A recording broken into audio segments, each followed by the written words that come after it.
বিশ্লেষকদের মতে নিষিদ্ধ আওয়ামী লীগের কিছু নেতাকর্মী দেশজুড়ে গোপনে গেরিলা প্রশিক্ষণ নিচ্ছে।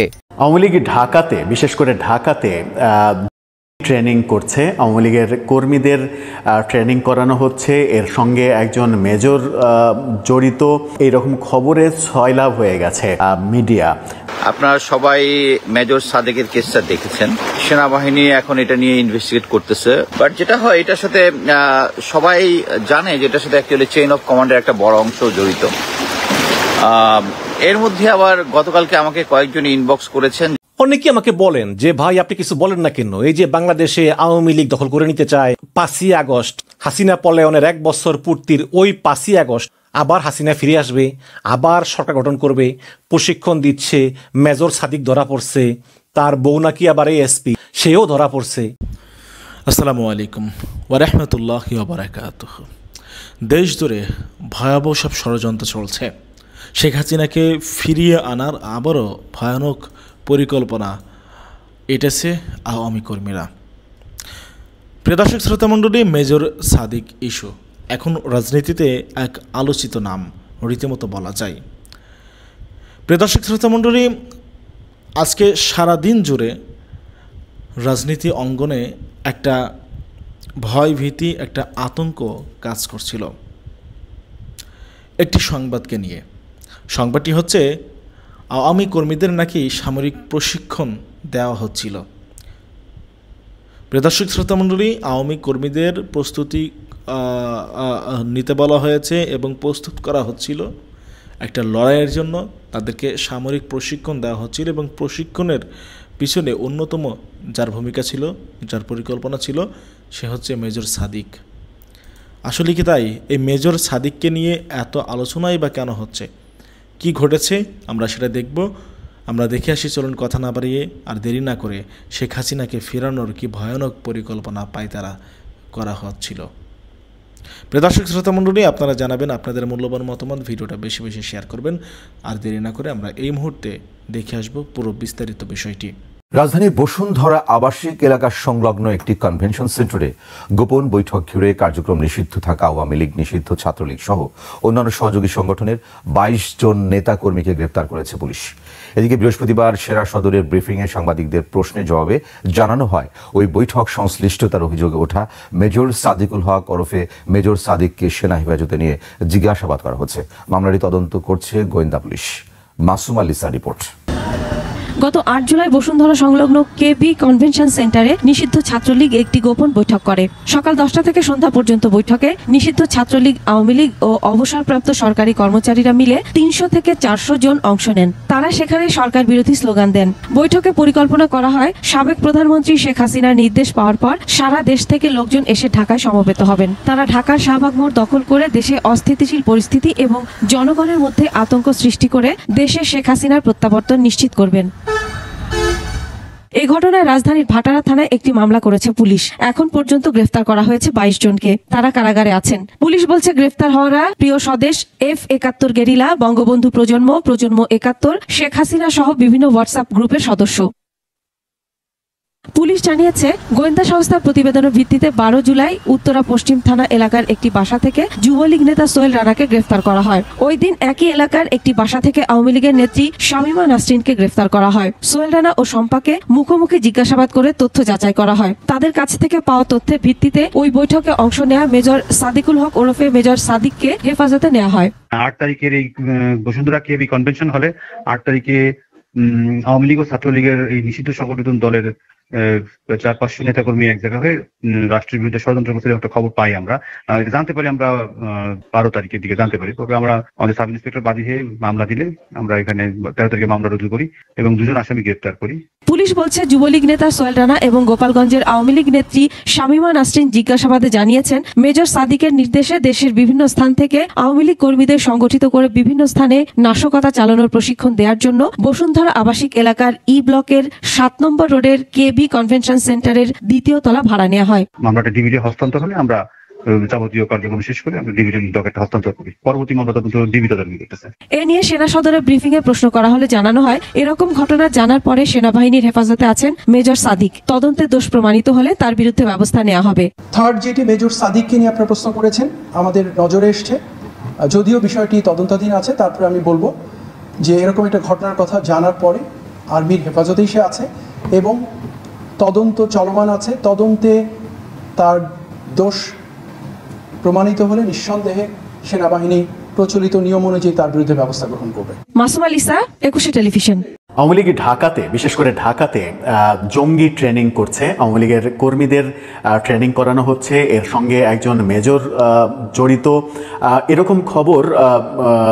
এরকম খবরে ছয়লাভ হয়ে গেছে মিডিয়া, বিশেষ করে বাংলাদেশের গণমাধ্যম, বিভিন্নভাবে আলোচিত এবং সমালোচিত গণমাধ্যম আমার দেশ।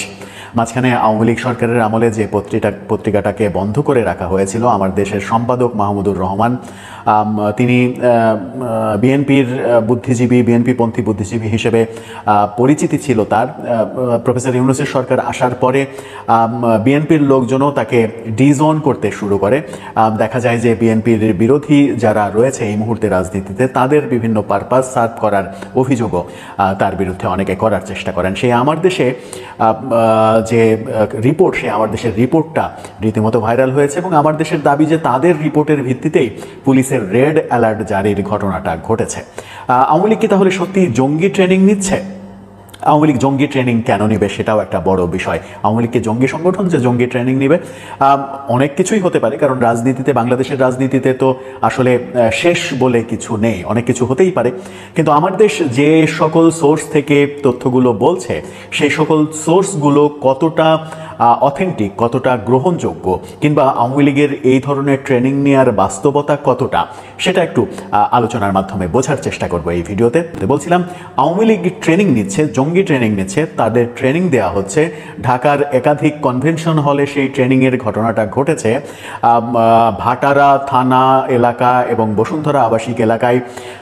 এই ধরনের ট্রেনিং কার্যক্রম চলছে, এই খবরটা আমার দেশ সামনে এনেছে এবং আমার দেশ দাবি করছে যে এই ট্রেনিংটা করাচ্ছে একজন মেজর, সেনাবাহিনীর কর্মরত একজন মেজর। সেনাবাহিনীর কর্মরত মেজর এই ধরনের কাজ করছে এবং তাকে আইনি হেফাজতে নেওয়া হয়েছে, অর্থাৎ আইন শৃঙ্খলা বাহিনী তাকে আটক করেছে, এরকম তথ্যও তারা দিচ্ছে। কিন্তু আইএসপিআর কিংবা আর্মি থেকে এই ব্যাপারে কোনো কিছু জানানো হয়নি, ব্যাপারটা খোলাসা করেনি এবং আমার দেশও আইএসপিআর কিংবা আর্মির সোর্সে কথা বলতে পারেনি। তাহলে সোর্সটা কি? একজন মেজর যদি আটক হয়, একজন মেজরকে যদি আইন শৃঙ্খলা রক্ষাকারী বাহিনী আটক করে, চলমান যিনি চাকরি করছেন, তাহলে তো সেটা বড় ঘটনা, তাহলে তো সেটা আর্মির একটা ক্লিয়ারেন্সের ব্যাপার রয়েছে, আইএসপিআর থেকে ব্যাপারটা পরিষ্কার করার ব্যাপার রয়েছে। আবার একজন মেজরকে, মানে চাকরিরত একজন মেজরকে পুলিশ গ্রেপ্তার করতে পারবে কিনা কিংবা পারে কিনা, সেই ব্যাপারেও একটা প্রশ্ন তো থেকেই যায়। আর সেটা যদি না পারে, তাহলে আর্মির পক্ষ থেকেই এটা করা হয়েছে কিনা, যদি করা হয়ে থাকে তাহলে আইএসপিআর কেন পরিষ্কার করলো না? আইএসপিআর এর সেই পরিষ্কার কনসার্ন ছাড়া আমার দেশ এই ধরনের সেন্সিটিভ খবর কেন দিল? প্রশ্নগুলো আসবে। তারা বলার চেষ্টা করছে ঢাকার বসুন্ধরার একটা কনভেনশন হলে, দুইটা কনভেনশন হলের কথা বলছে, বসুন্ধরা কনভেনশন হল এবং আরেকটা কনভেনশন হলের কথা বলছে তারা, যেখানে 400 আওয়ামী কর্মীদের ট্রেনিংয়ের কর্মকাণ্ড হয়েছে গত কয়েকদিনে। সেখানে ভালো ভালো খাবার দাবারের ঘটনা ঘটেছে, কিভাবে তারা বিভিন্ন অ্যাক্টিভিজম করবে অনলাইনে অফলাইনে, এবং শেখ হাসিনার ডাক আসলে কিভাবে সাড়া দেবে, বিমানবন্দর এবং শাহবাগ কয়েক লক্ষ লোকের অ্যারেঞ্জমেন্ট করে সেগুলো ব্লক করে দিয়ে সরকার পতনের একটা আন্দোলনের দিকে যাবে, এই ট্রেনিংগুলো নাকি হয়েছে। আবার সেখানে বলা হচ্ছে জঙ্গি ট্রেনিং। তো জঙ্গি ট্রেনিং কি একটা কনভেনশন হলে সম্ভব? জঙ্গি ট্রেনিং কিংবা সশস্ত্র ট্রেনিংয়ের ব্যাপার যদি থাকে, তাহলে সেটা একটা খোলা মাঠ হতে হবে কিংবা বন জঙ্গল হতে হবে, একটা গহীন অরণ্য হতে হবে, যেখানে লোকালয়ের থেকে যে জায়গাটা অনেক দূরে, নিভৃত একটা জায়গা, যেখানে খুবই সংগোপনে নিষিদ্ধ ঘোষিত বিভিন্ন জঙ্গি সংগঠন যে কাজগুলো করে, একটা জঙ্গল খুঁজে নেয়, একটা গহীন অরণ্য খুঁজে নেয়, নিভৃত একটা জায়গা খুঁজে নেয়, সেরকম জায়গায় তাদের ট্রেনিংয়ের কাজগুলো হয়। কিন্তু একটা কনভেনশন হলে জঙ্গি ট্রেনিং কতটা বাস্তবসম্মত, সেটা একটা বড় বিষয়। আবার যদি জঙ্গি ট্রেনিংয়ের বিষয়টা বাদ দিই, যদি সাধারণ 400 লোকের আয়োজন করে যদি সাধারণ একটা ট্রেনিং হয় যে তাদেরকে বিভিন্ন ধরনের দিক নির্দেশনা, বিভিন্ন ধরনের কিছু শেখানো হলো, অনলাইন অফলাইন, কিভাবে ম্যানেজমেন্ট করতে হবে, কিভাবে অর্গানাইজ করতে হবে, কিভাবে অনলাইনে কার্যক্রম চালাতে হবে, কিভাবে সেফলি বিভিন্ন অ্যাপস ইউজ করতে হবে, এই প্রশিক্ষণগুলো হতেই পারে। কিন্তু বাস্তবতা হচ্ছে যে এই ধরনের প্রশিক্ষণ হলো, অথচ সেই প্রশিক্ষণের সময় গোয়েন্দা বাহিনী, আইন শৃঙ্খলা রক্ষাকারী বাহিনী টের পেল না। এটা কি বিশ্বাসযোগ্য, কিংবা এটা কতটুকু বিশ্বাসযোগ্য? আমার দেশ দাবি করছে গত 28 জুলাই তারা একটি নিউজ করেছিল যেখানে সারা দেশে আওয়ামী কর্মীদের প্রশিক্ষণ হচ্ছে, গেরিলা প্রশিক্ষণ হচ্ছে, এবং তারা প্রস্তুতি নিচ্ছে 5 আগস্ট এবং 8 আগস্টকে কেন্দ্র করে দেশে একটা বিশৃঙ্খল পরিবেশ তৈরি করবে এবং ঢাকা দখল করবে, সরকার পতনের একটা পরিবেশ তৈরি করবে, এরকম আভাস আমার দেশ দিচ্ছিল। পরবর্তীতে গতকালকে আবারও এই আরেকটা রিপোর্ট করে আমার দেশ, এবং সেই রিপোর্টে তারা দাবি করে যে তাদের 28 তারিখের রিপোর্টের ভিত্তিতেই মূলত পুলিশ রেড অ্যালার্ট জারির বিষয়টি সামনে এনেছিল। অর্থাৎ তাদের রিপোর্টের ভিত্তিতে পুলিশ সারা দেশে রেড অ্যালার্ট জারি করেছিল, একটা পরিস্থিতির জারি করেছিল তারা, এবং আওয়ামী লীগের বিরুদ্ধে বিভিন্ন ধরনের অভিযান, যাদের মামলা রয়েছে তাদেরকে গ্রেপ্তার করা, বিভিন্ন জায়গায় তল্লাশি করা, এই যে ব্যাপারগুলো প্রতিটা এসপিকে জানানো হয়েছিল, সেই ঘটনাটা ঘটানো হয়েছিল মূলত আমার দেশের রিপোর্টের ভিত্তিতে, যেটা আমার দেশ দাবি করছে। আবার এটা নিয়ে একটা মানে কমেডি একটা ব্যাপারও আমরা লক্ষ্য করেছি যে পুলিশের আইজিপি তিনি বলেছেন যে এই জরুরি যে রেড অ্যালার্ট, সেই রেড অ্যালার্ট 11 দিনের যে রেড অ্যালার্ট, সেই রেড অ্যালার্ট সম্পর্কে তিনি কিছু জানেন না। ব্যাপারগুলো অনেকটা নাটকীয়, কিন্তু আমার দেশ দাবি করছে এটা ঘটেছে। যদি ঘটে থাকে তাহলে আইন শৃঙ্খলা রক্ষাকারী বাহিনী কেন আগে টের পেল না, এটা একটা বড় বিষয়। আবার আমার দেশ বলছে যে এই কার্যক্রমের কারণে 2 জন আওয়ামী লীগের নেতা, একজন নেত্রী, একজন নেতা, তাদেরকে আটক করা হয়েছে রাজধানীর উত্তরা থেকে, এবং সাথে 16 জন আওয়ামী লীগের বিভিন্ন পর্যায়ের কর্মীকে এর সঙ্গে জড়িত তাদেরকে আটক করা হয়েছে। আটক করে তাদেরকে জিজ্ঞাসাবাদের প্রক্রিয়া চলছে। জিজ্ঞাসাবাদের মধ্য দিয়ে ব্যাপারগুলো কি হচ্ছে, কি ঘটছে, কি ঘটানো হচ্ছে সেটা বের করে আনার চেষ্টা করছে নাকি আইন শৃঙ্খলা বাহিনী। এবং আরেকটা মারাত্মক তথ্য তারা দেওয়ার চেষ্টা করছে, সেটা হচ্ছে যে এই পুরো কার্যক্রম নাকি ভারত থেকে নিয়ন্ত্রণ করা হচ্ছে, ভারত থেকে পরিচালিত হচ্ছে। ভারত থেকে সাবেক স্বরাষ্ট্রমন্ত্রী আসাদুজ্জামান খান কামাল, তার বাসা থেকে এটা নিয়ন্ত্রণ করা হচ্ছে, এবং সেটা নিয়ন্ত্রণের জন্য আওয়ামী লীগ আমলের পুলিশের সাবেক এক বড় কর্মকর্তা আসাদুজ্জামান খান কামালের বাসায় অবস্থান করছেন, তিনিই মূলত এই মনিটরিংটা করছেন। এতগুলো তথ্য আমার দেশ সামনে নিয়ে এসেছে। আমার দেশ যখন এই ব্যাপারটা সামনে নিয়ে এসেছে, আমার দেশের গ্রহণযোগ্যতা বাংলাদেশের মিডিয়াতে কতটা সেটা ভিন্ন কথা, কিন্তু একটা গণমাধ্যম, জাতীয় পর্যায়ের একটা গণমাধ্যম যখন এরকম তথ্য সামনে এনেছে, নিশ্চিত করেই সেই খবরের প্রেক্ষিতে আইন শৃঙ্খলা রক্ষাকারী বাহিনী সজাগ হবে, তাদের কার্যক্রম পরিচালনা করবে। এবং আমরা দেখতে পাচ্ছি সারা দেশে নতুন করে আওয়ামী লীগের নেতাকর্মীদের ধরপাকড়ের একটা প্রক্রিয়া শুরু হয়েছে। তল্লাশির মাত্রাটা বেড়েছে রাজধানীতে, বিশেষ করে রাজধানীতে অনেক বেশি বেড়েছে। রাজধানী থেকে প্রতিনিয়ত গ্রেপ্তারের ঘটনাও ঘটছে। বিভিন্ন পর্যায়ের সারা দেশ থেকে বিভিন্ন আওয়ামী লীগের নেতাকর্মীরা যারা ঢাকায় পালিয়ে রয়েছেন, এলাকায় যারা থাকতে পারছেন না, তাদের অনেককে গ্রেপ্তারের ঘটনা আমরা শুনতে পাচ্ছি, এরকম কার্যক্রম শুনতে পাচ্ছি। তাহলে কি সত্যি আওয়ামী লীগ এই ধরনের ট্রেনিং নিচ্ছে?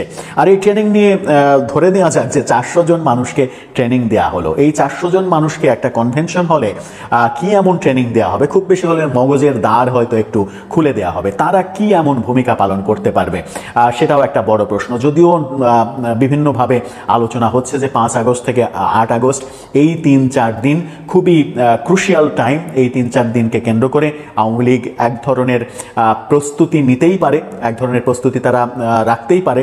আওয়ামী লীগের যারা অনলাইন অ্যাক্টিভিস্ট, তারা নানাভাবে বলার চেষ্টা করেছেন বিভিন্ন সময়ে যে 5 আগস্টকে কেন্দ্র করে, 1 বছর পূর্তিকে কেন্দ্র করে আওয়ামী লীগ ফিরে আসার চেষ্টা করবে, আওয়ামী লীগ মরণ কামড় দেওয়ার চেষ্টা করবে। এইরকম আলোচনার প্রেক্ষিতেও হয়তো আমার দেশ একটা ইনভেস্টিগেশন রিপোর্ট করার চেষ্টা করেছে, সেটাও হতে পারে। কোনটা সত্য কোনটা মিথ্যা সেটা সময়ই বলে দেবে। আবার লক্ষ্য করা যাচ্ছে যে আওয়ামী লীগের যারা অনলাইন অ্যাক্টিভিস্ট, যারা সামাজিক যোগাযোগ মাধ্যমে বিশেষ করে ফেসবুকে লেখালেখি করেন, তারা অনেকে আবার লিখছেন যে আওয়ামী লীগের জন্য গেরিলা ট্রেনিং লাগে না, মুক্তিযুদ্ধের প্রেক্ষাপট থেকে কিংবা আওয়ামী লীগ জন্মকালীন থেকেই পোড় খাওয়া একটা রাজনৈতিক দল, বহুর চড়াই উতরাই পার করে এসেছে আওয়ামী লীগ, সুতরাং তারা জন্ম থেকেই ট্রেনিং নিয়ে এসেছে, তাদের জন্য গেরিলা ট্রেনিংয়ের প্রয়োজন হয় না আলাদাভাবে। এরকম নানা লেখালেখি তারা করছেন। আমার দেশের এই খবর এবং পুলিশের অ্যাক্টিভিটিসের প্রেক্ষিতে। কোনটা সত্য কোনটা বাস্তবতা সেটা হয়তো সময়ই বলে দেবে। আজকে যখন আগস্টের 1 তারিখ, তখন সেই সময়টা খুব একটা বেশি নেই, 4-5 দিনের মধ্যেই আমরা বিষয়টা খুবই ক্লিয়ার হতে পারবো যে আওয়ামী লীগের এই ধরনের প্রস্তুতি ছিল কিনা। এর আগেও আমরা দেখেছি গত বছর নূর হোসেন দিবসে 24 নভেম্বরে 10 নভেম্বর নূর হোসেন দিবসে আওয়ামী লীগ একটা শোডাউনের ঘোষণা দিয়েছিল, কিন্তু সেই শোডাউনের ঘোষণায় কিছুই হয়নি আদতে। আওয়ামী লীগ কোনো শোডাউন করতে পারেনি, কোনো ধরনের পরিবেশ তৈরি করতে পারেনি। তখন থেকেই আলোচনা হচ্ছিল যে যখন দল হিসেবে তারা খুবই নাজুক অবস্থায় রয়েছে, বেশিরভাগ নেতারা বিদেশে পালিয়ে আছেন, আওয়ামী লীগের যারা তৃণমূলের কর্মীরা যারা মোটামুটি অ্যাক্টিভ আওয়ামী লীগ করে, তারাও নানা রকমের সংকটের মধ্য দিয়ে দিন যাপন করছেন। যারা কারাবরণ করেছেন, মামলায় বিভিন্ন জায়গায় পালিয়ে বেড়াচ্ছেন, তারা অর্থকষ্টের মধ্যে রয়েছে। সেটা নিয়েও আওয়ামী লীগের নেতাকর্মীদের ফেসবুকে লেখা পড়া পড়ছি, চোখে পড়ছে, সেগুলোতে তাদের ক্ষোভ প্রকাশের ভাষা দেখছি যে আওয়ামী লীগের যেসব এমপি মন্ত্রীরা শত শত কোটি টাকার মালিক হয়েছেন, তারা এখন কোথায়, কর্মীরা কেন অনাহারে দিন যাপন করছে, কেন তাদের পকেটে টাকা নেই, তারা মোবাইল কেনার টাকা পাচ্ছে না, তারা খাওয়ার টাকা পাচ্ছে না, এরকম নানা অভিযোগ কিন্তু তাদের নিজেদের মধ্যেই চর্চার ঘটনা দেখছি। সব মিলে পরিস্থিতি কোন দিকে যাচ্ছে, দর্শক আপনার কি মনে হয়? এই যে পুলিশের বিশেষ সতর্কতা এবং আওয়ামী লীগকে নিয়ে আমার দেশের নিউজ, এটা কতটা অথেন্টিক বলে আপনার কাছে মনে হয়? আপনার মতামত জানিয়ে লিখতে পারেন আমাদের কমেন্ট বক্সে। অনেকে আমাকে বলেন যে ভাই আপনি কিছু বলেন না কেন, এই যে বাংলাদেশে আওয়ামী লীগ দখল করে নিতে চায়, 5ই আগস্ট হাসিনা পলায়নের 1 বছর পূর্তির ওই 5ই আগস্ট আবার হাসিনা ফিরে আসবে, আবার সরকার গঠন করবে, প্রশিক্ষণ দিচ্ছে, মেজর সাদিক ধরা পড়ছে, তার বউ নাকি আবার এসপি, সেও ধরা পড়ছে, তারা অস্ত্রের ট্রেনিং দিচ্ছিল, বসুন্ধরা একটা কনভেনশন সেন্টার ভাড়া করে 400 লোক নিয়ে ট্রেনিং দিচ্ছিল। আমার না এসব কেন জানি বিশ্বাস হতে চায় না। আমি জানি না আপনারা আমার সঙ্গে দ্বিমত করতে পারেন, বাট এই আমলে, এই বর্তমান সময়ে যেখানে আওয়ামী লীগের নাম গন্ধ নাই, সেখানে খোদ রাজধানীর বসুন্ধরা একটা কমিউনিটি সেন্টার ভাড়া করে 400 লোককে প্রশিক্ষণ দেবে, এর ভিতর আবার অবসরপ্রাপ্ত কর্মকর্তা কর্মচারীরাও আছে, আমার বিশ্বাস করতে একটু কষ্ট হয়। তারপরেও যেহেতু সব পত্রিকা ফলাও করে বলতেছে, পুলিশ বলতেছে, সেনাবাহিনী বলতেছে, এবং সেনাবাহিনী আবার আজকে বলেছেও যে তারা তদন্ত করে এই মেজর সাদিকের আওয়ামী সম্পৃক্ততা পেয়েছে এবং তার বিচার কোর্ট মার্শালে হবে, মানে সামরিক আদালতে হবে। কিন্তু আমার মনে হয় যে যদি এই মেজর সাদিকের আওয়ামী সম্পৃক্ততা প্রমাণ পাওয়া যায়, তাহলে তাকে বরখাস্ত করার পর তার বিচারটা আসলে সিভিল কোর্টে হতে ছিল, যেমনটা হচ্ছে মেজর জেনারেল জিয়াউল হাসানকে প্রথম বরখাস্ত করা হয়, তারপর গ্রেপ্তার করা হয়, তারপর তার বিচার সিভিল কোর্টেই হচ্ছে। এবং এই ঘটনা আমার বিশ্বাস না করার কিন্তু একটা বড় কারণ আছে। কারণ হচ্ছে কি, আমরা তো শেখ হাসিনার 15 বছর দেখেছি, মানে একটা স্বৈরাচার কিভাবে দেশ চালায় এইটা দেখতে দেখতে মনে করো আমরা একদম এক্সপার্ট হয়ে গেছি। শেখ হাসিনা কিভাবে গোয়েন্দা বাহিনী চালাতো, পুলিশ চালাতো, সেনাবাহিনী চালাতো, র্যাব চালাতো, আমরা তো দেখেছি। আমাদের খেয়াল আছে যে কয়েক বছর আগে হাসিনার আমলে হাওর থেকে শিবির সন্দেহে প্রায় 40 জনের মতো ছাত্রকে গ্রেপ্তার করা হয়েছিল। বলা হয়েছিল যে হাওরে গিয়ে তারা জঙ্গি ট্রেনিং নিচ্ছে। আসলে বুয়েট থেকে নেত্রকোনার হাওরে একটা টিম পিকনিক করতে গিয়েছিল এবং তাদের সবারই দাড়ি টুপি ছিল। এই কারণে বলতেছে যে হাওরে গিয়ে তারা জঙ্গি প্রশিক্ষণ নিতেছিল, নাশকতার বইটি উদ্ধার করা হয়েছে, ইত্যাদি উদ্ধার করা হয়েছে। এরকম করে সবাইকে গ্রেপ্তার করা হলো। কিন্তু এটা কি আসলে তা ছিল না তো। শেখ হাসিনার আমলে গোয়েন্দা সংস্থাগুলো সব সময় কোনো একটা ইস্যু এলেই সেই ইস্যু থেকে মানুষের মনোযোগ ডাইভার্ট করে অন্যদিকে নেওয়ার জন্যই একের পর এক নাটক, পরিমণি নাটক, লায়লা মামুন নাটক, এগুলো একটার পর একটা নাটক উপস্থাপন করতো। এবং সেই গোয়েন্দা সংস্থার অনেক লোক কিন্তু এখনো বহাল তবিয়তে আছে, যেটা আমাদের জন্য চরম ব্যর্থতা। আমরা পারিনি, কিন্তু আছে। বর্তমানে ইউনূস সরকারের কিছু উপদেষ্টারা বা কিছু গোয়েন্দা সংস্থার লোকেরা বুঝে হোক না বুঝে হোক তারা সেই শেখ হাসিনার সেই পুরানো চালি চালতেছে। আমি বলতেছি না মেজর সাদিক নির্দোষ, অবশ্যই মেজর সাদিকের আওয়ামী সম্পৃক্ততা আছে, কোনো সন্দেহ নাই। কিন্তু যেভাবে মিডিয়া এটাকে ফুলিয়ে ফাঁপিয়ে দেখাচ্ছে, এইরকম আছে বলে আমি বিশ্বাস করি না। সেই অবস্থান আওয়ামী লীগের নাই। ভাই একটা জিনিস আপনারা বোঝেন না কেন, জামাত, বিএনপি, এনসিপি তারা নিজেরা কিন্তু অনবরত দ্বন্দ্ব চলতেছে, বাকযুদ্ধ করতেছে, একে অন্যকে আক্রমণ করতেছে। কিন্তু যখনই আওয়ামী লীগের প্রশ্ন আসে তখনই কিন্তু সবাই এক হয়ে যায়। এবং বিশ্বাস করেন, এই জামাত, বিএনপি, এনসিপি তারা আওয়ামী লীগকে বাংলার 1 ইঞ্চি জমি ছাড় দিবে না। তাহলে আওয়ামী লীগ কিভাবে আসবে? এগুলো মূলত ওই যে বিদেশে বসে বসে ওই যে হাসিনা সহ তার দোসর কামাল টামাল, তারপরে সেনাবাহিনীর কিছু কর্মকর্তা মুজিব টুজি সহ, ওরা আসলে ভারতে পালে আছে না, ওরা অনবরত বিভিন্ন অনলাইন অ্যাপ কলিং এর মাধ্যমে এদেরকে মিসগাইডেড করতে চায়। এই ব্যাপারে আমাদের সতর্ক থাকতে হবে। এখন প্রত্যেকটা মিডিয়া দেখে আলোচনা, এ সপ্তাহে কি হবে, এ সপ্তাহে কি হতে যাচ্ছে, হাসিনা কি ফিরে আসবে। একজন মেজর হয়ে চাকরি থাকা অবস্থায় তিনি এমন ছক কষলেন যেই ছকের কারণে আবার আওয়ামী লীগ 1 বছরের মাথায় ফিরে আসতে যাচ্ছে, মানে এরকম বিভিন্ন কথাবার্তা দেখলাম মিডিয়া অনবরত বলতেছে। অথচ আপনারা জানেন যে গণ অভ্যুত্থানে যে ক্ষমতা হারিয়ে দেশ ছেড়ে পালিয়ে যায় তার ক্ষমতায় আসার নজির পৃথিবীতে আর দ্বিতীয়টা নাই। এবং এই যে এই গুজব যা কিছু ঘটতেছে তা মিডিয়াতে বড় করে দেখানো, এটা কিন্তু করতেছে খোদ ইউনূস সরকারের প্রেস সেক্রেটারি। প্রেস সেক্রেটারি কি বলেছেন যে আগামী 7 দিন আমাদের জন্য খুবই গুরুত্বপূর্ণ, খুবই ক্রুশিয়াল। এবং তারপরেই এই মেজর সাদিকের এসব কাজকর্ম এলো। যদিও স্বরাষ্ট্র উপদেষ্টা বলেছেন যে না, আমাদের কোনো নিরাপত্তা ঝুঁকি নাই, কিন্তু এই ডক্টর ইউনূসের প্রেস সচিব শফিকুল আলম তিনি বলতেছেন যে আগামী 7 দিন অনেক কিছু ঘটতে পারে, সাবধান থাকবেন। আমি মনে করি যে কিছুই ঘটবে না। এই এক মেজর সাদিক মাদিক ভাই এত সহজ, একটা দেশে পতিত শক্তি এসে ক্ষমতা আবার পুনর্দখল করবে, এত সহজ না। এই আওয়ামী লীগকে 1 ইঞ্চি জমি কেউ ছেড়ে দিবে না, সেই দিন আর নাই। কিন্তু এখন প্রশ্ন হচ্ছে যে মেজর সাদিক আজকে 5-6টা মাস ধরে চাকরিরত থাকা অবস্থায় সে ক্যান্টনমেন্টে যায় না, এবং সে কিন্তু পালায়ও নাই, সে তার বাসায় ছিল। তাহলে সেনাবাহিনীর যে গোয়েন্দা পরিদপ্তর ডিজিএফআই, তারা তো হাসিনার আমলে অনেক গুম খুন করছে, এত কিছু করছে, এখন তোমরা দেখো না তোমাদের একটা মেজর 5-6টা মাস ধরে সে চাকরিতে না গিয়ে আওয়ামী লীগের লোককে ট্রেনিং দিয়ে বেড়ায়। এই ব্যর্থতার দায়কার অবশ্যই সেনাবাহিনীর। সেনাবাহিনীর মিডিয়া আইএসপিআর, যেটা আন্তঃবাহিনী সংযোগ পরিদপ্তর, তারা বলতেছে যে তারা ওই সেনা কর্মকর্তাকে আটকের পর তার বিরুদ্ধে অভিযোগের সত্যতা পেয়েছে, এবং সত্যতা পাওয়ার পর সেনাবাহিনী তদন্ত আদালত গঠনের খবর দিয়েছে, এবং তার বিচার সামরিক আইনে করা হবে। এবং বলা হয়েছে যে বিদেশে লোক পাঠানোর নাম করে বসুন্ধরা আবাসিক এলাকা সংলগ্ন একটি কনভেনশন হল ভাড়া নেয়, এবং সেখানে অভিযান চালানো হয়, চালিয়ে 22 জনকে গ্রেপ্তার করে। এবং সেনাবাহিনী বলেছে তথ্য প্রমাণের ভিত্তিতে উক্ত সেনা কর্মকর্তার বিরুদ্ধে সেনাবাহিনীর প্রচলিত আইন ও বিধি অনুযায়ী শাস্তিমূলক ব্যবস্থা গ্রহণ করা হবে। এবং গত 13ই জুলাই একটা মামলা করে পুলিশ, যে এখানে বসুন্ধরাতে একটা গোপন প্রশিক্ষণ হয়েছে এবং সেখানে অনেকে অংশ নেয়, সঙ্গে সরকারি অবসরপ্রাপ্ত কর্মকর্তা কর্মচারীরাও ছিল, এবং এদের এই প্রশিক্ষণের উদ্দেশ্যই ছিল বাংলাদেশকে অস্থিতিশীল করে তোলা। মেজর সাদিককে গত 17ই জুলাই তার বাসা থেকে, উত্তরার বাসা থেকে গ্রেপ্তার করে সেনা হেফাজতে নেওয়া হয়, এবং যখন তাকে গ্রেপ্তার করা হয় তখন তার স্ত্রীকেও গ্রেপ্তার করা হয়। এবং সে একটা মেজর নাম সাদিক, এবং তার স্ত্রীর নাম হচ্ছে এএসপি সুমাইয়া জাফরিন, মানে সহকারী পুলিশ সুপার। সুতরাং এই স্বামী স্ত্রী 2 জন সরকারি কর্মকর্তা, এবং তারা যে এই পতিত আওয়ামী লীগের আমলেই তারা এই আওয়ামী লীগ করার কারণে চাকরি পেয়েছে কোনো সন্দেহ নাই।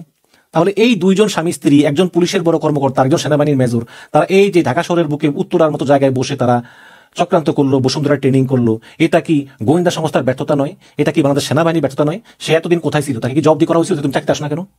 করা তো হয়নি। এখন প্রশ্ন হচ্ছে যে তার বিচার আসলে হবে কিনা। দেখুন, তার বিচারের ব্যাপারে আমি একটু সন্দিহান। আসলে বর্তমানে সেনাবাহিনীর ভিতরে কিন্তু অনেক কর্মরত আছেন যারা জুলাই মাসে অনেক গুম খুন হত্যার সঙ্গে জড়িত, কিন্তু যে কোনো কারণেই হোক তাদের বিচারটা করা যাচ্ছে না। যারা গুম করেছে, খুন করেছে, আয়না করেছিল, তারা হাসিনা পালিয়ে যাওয়ার পর এই বর্তমান ইউনূস সরকারের আমলেও বহাল তবে থাকবে, এটা আমাদের জন্য দুঃখজনক। একটা উদাহরণ দেই, এই যে আপনারা দেখেছেন না, আপনারা তো সবাই দেখেছেন যে লেফটেন্যান্ট কর্নেল রেদওয়ান নামে একটা লোক, সে AK-47 ছাত্রদের বুকে গুলি যাচ্ছে, এটা কিন্তু আল জাজিরাও দেখাইছে। কিন্তু AK-47 দিয়ে ছাত্রদেরকে অনবরত সে গুলি করতেছে, সেনাবাহিনীর লোক। এবং ওই দিন ওই এলাকায়, মানে যেদিকে তিনি গুলি করতেছেন সেদিকে প্রায় 22 থেকে 23 জন ছাত্র মারা গিয়েছে। তো সেই লেফটেন্যান্ট কর্নেল রেদওয়ান কিন্তু এখনো গ্রেপ্তার হয়নি। তার বিচার হয়েছে সামরিক আদালতে। কি বিচার? বিচার হয়েছে তাকে সামরিক আদালত তীব্র ভৎসনা করেছে। ভৎসনা বলতে এই বেটা তুই এটা করলি কেন, আর করা যাবে না সেই। এবং 6 মাসের জন্য তার প্রমোশন সাসপেন্ড করা হয়েছে, মানে আগামী 6 মাসে তার কোনো প্রমোশন হবে না। তো এই যদি হয় সামরিক আদালতের শাস্তি, যেই লোক AK-47 দিয়ে নিরীহ ছাত্রদের উপরে গুলি হত্যা করেছে, যার প্রমাণ সম্পূর্ণ মিডিয়াতে, এমনকি আল জাজিরা নিয়ে রিপোর্ট করেছে এই তো 1 সপ্তাহ আগে, তো তার যদি সাজা হয় তাহলে তো আমরা অবশ্যই আশাবাদী নই এই সামরিক আদালত নিয়ে। তো তারপরে দেখি আসলে সামরিক আদালতে কি বলা আছে।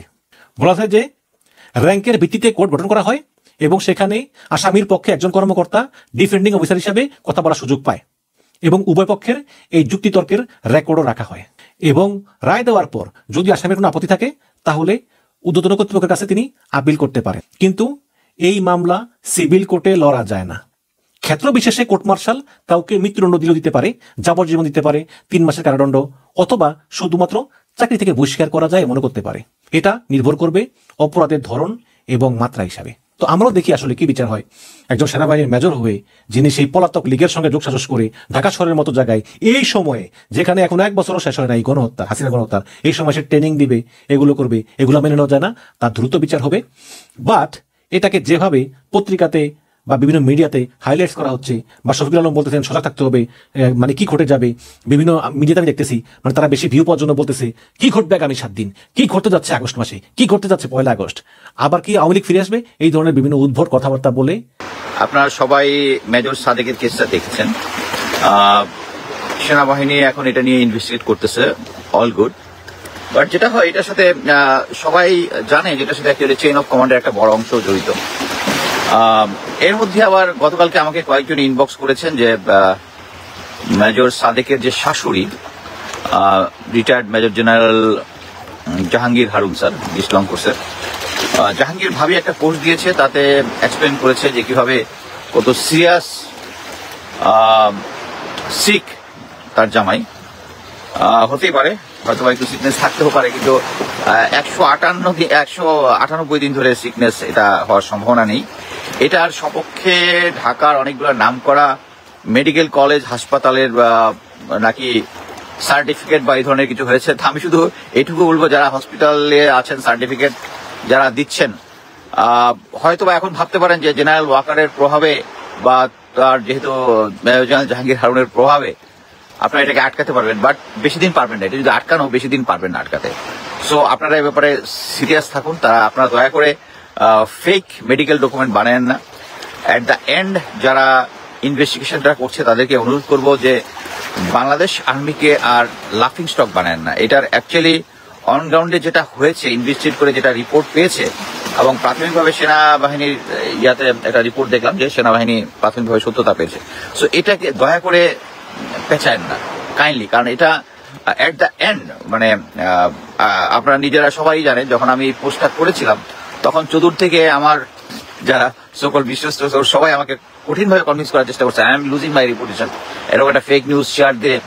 একটা জিনিস আমি বলতে চাই যে জিনিসটাই সত্য হোক, আমি আর্মিতে 28 বছর চাকরি করেছিলাম। সো আমার ওই রুট আর্মিতে আছে যে আমি সত্যটাকে বের করতে পারবো।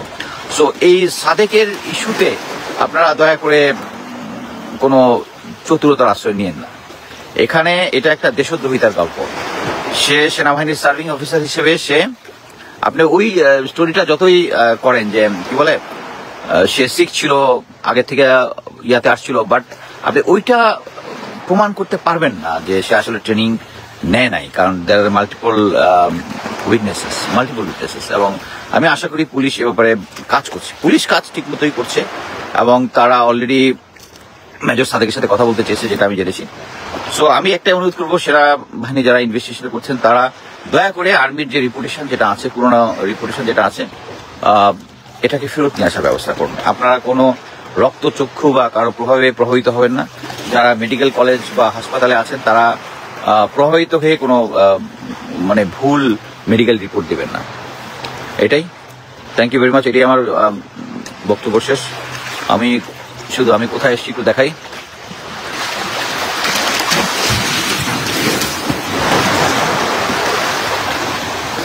এটা একটা সি বিচ। কেউ যেহেতু আসেনি, সকালবেলা 2 মাইল হেঁটে হেঁটে আমি এসেছি, আবার 2 মাইল হেঁটে হেঁটে ফেরত যাবো, গিয়ে ব্রেকফাস্ট করবো।